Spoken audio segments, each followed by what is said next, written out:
విజయవాడలో commercial cylinders దొరకక hostels యజమానులు ఇబ్బందులు పడుతున్నారు. ఆ ఎఫెక్ట్ ఇప్పుడు విద్యార్థులపై పడుతోంది. కట్టెల పొయ్యి మీద వంట చేస్తున్నారు హాస్టల్ యజమానులు. దీంతో కట్టెలకు డిమాండ్ పెరిగింది.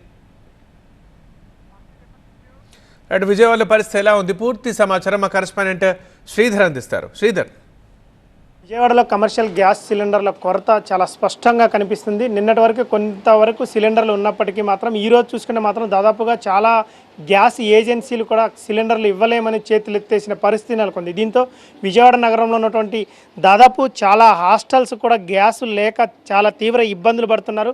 దాదాపు ఒక్కొక్క హాస్టల్లో చూసుకుంటే మాత్రం 40 నుంచి 50 మంది పిల్లలు ఉన్నారు. వారందరికీ ఇటు ఫుడ్ పెట్టలేక మాత్రం హాస్టల్ యాజమాన్యాలు చాలా ఇబ్బందులు పడుతున్న పరిస్థితి నెలకొంది. చూసుకోవచ్చు, ప్రస్తుతం మనం విజయవాడలోని ఒక బాయ్స్ హాస్టల్లో ఉన్నాం. ఇక్కడ విద్యార్థులకి ఫుడ్ పెట్టడానికి గ్యాస్ లేక కట్టెలు కొనుక్కొచ్చి, ఈ కట్టెలు కూడా చాలా రేటుకు అమ్ముతున్నారు. మాత్రం ఇక్కడ ఉన్నటువంటి హాస్టల్ యాజమాన్యం ఉంటుంది, కట్టెలు కొనుక్కొని వచ్చి కట్టెలపై మీద వంట చేసి విద్యార్థులకు పెట్టాల్సిన పరిస్థితి నెలకొంది. ఒకసారి అక్కడ ఉన్నటువంటి వార్డెన్తో మాట్లాడడం. అని చెప్పండి, గ్యాస్ ఎప్పటి నుంచి మీకు ఇబ్బంది ఉంది? కట్టెలు ఎక్కడి నుంచి కొనుక్కొచ్చారు? అంటే ఎంతమంది మీ పిల్లలు ఇక్కడ హాస్టల్లో ఉంటున్నారు? 40 మంది పిల్లలు ఉన్నారండి. 40 మంది పిల్లలు ఉన్నారు.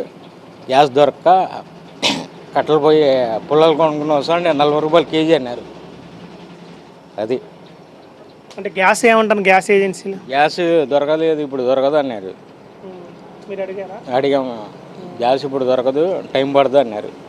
పిల్లలకి మరి మెనూ ఏమైనా తగ్గించారంటే గ్యాస్ లేదు కదా?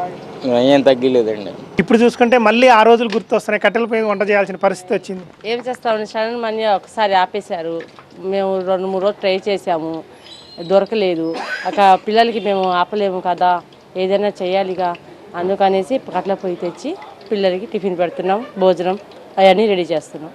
అంటే మొత్తం కట్టెల పొయ్యి మీదనే వంట చేస్తున్నారా? ఉదయం టిఫిన్ దగ్గర నుంచి ఫ్రీ అయ్యేదాకా చేస్తామండి. గ్యాస్ ఫ్రీ వచ్చేదాకా అయ్యేదాకా మేము చేస్తాం, కట్టెల పొయ్యి మీదే చేస్తాం.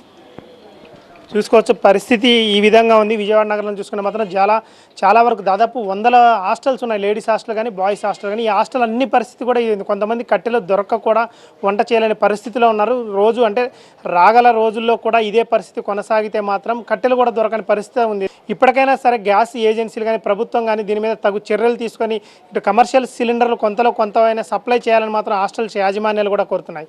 వీడియో జర్నలిస్ట్ వెంకట్తో శ్రీధర్, TV9 విజయవాడ నుంచి.